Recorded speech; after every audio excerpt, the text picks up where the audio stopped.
सुधांशु डांग साधारण संपादक all Odisha schedule caste organisation Bhubaneswar. आज आम all Odisha schedule caste organisation पक्षरु जो गत मे मास 30 तारिख दिन ओडिशार माननीय मुख्यमंत्री नेतृत्व में 20 जणिया Odisha schedule caste welfare advisory board गठन कराला। प्राय 10 वर्ष पर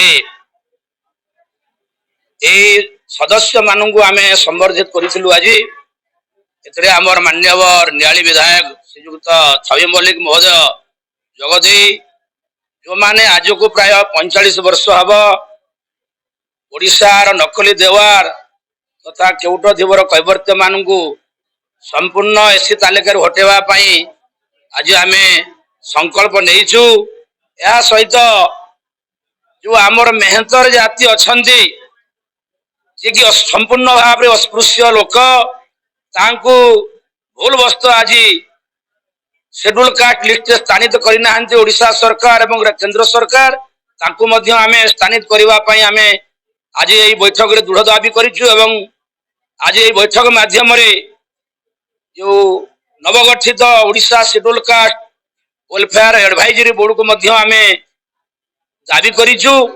एवं यह सहित एक मेमोरेंडम आम प्रस्तुत करी all Odisha schedule caste organisation पक्षरु आम मान्यवर नियाली विधायक श्रीजुक्त छवि मल्लिक पाखरे आम पैठ करिछु। या कार्यकारी करने एवं आगामी दिन में दुर्बार आंदोलन और न्यायिक व्यवस्था सहित लड़ाई करने शेड्यूल कास्ट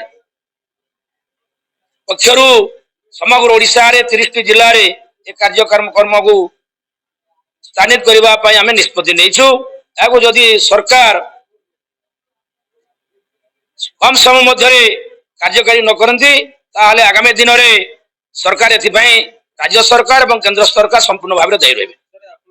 अवसर प्राप्त प्राध्यापक मान्यवर पूर्णचंद्र मल्लिक महोदय आज कार्यक्रम आम जगदे से प्राय 2 वर्ष भितर जो ओडिशा सरकार नहीं आमर शेड्यूल कास्ट शेड्यूल ट्राइब लोकों जनहितकर पदक्षेप जहाँकि आपण मैंने जानी निकट अतीत जेन मैंने आमर शेड्यूल कास्ट शिक्षा और निजुक्ति क्षेत्र में 8% थिला ताकू 16% 75 को वृद्धि करिसंती।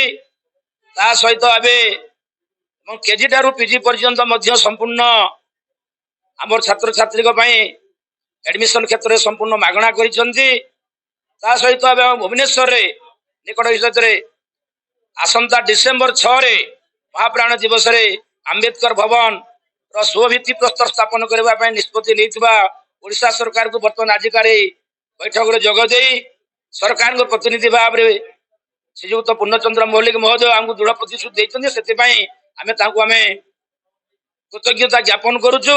एवं आगामी दिन में ओडिशा सरकार गोटे पर गोटे जनहितकर कार्यक्रम शेड्यूल कास्ट लोकों परिवार जो विधि व्यवस्था से पूर्ण प्रतिश्रुति देते।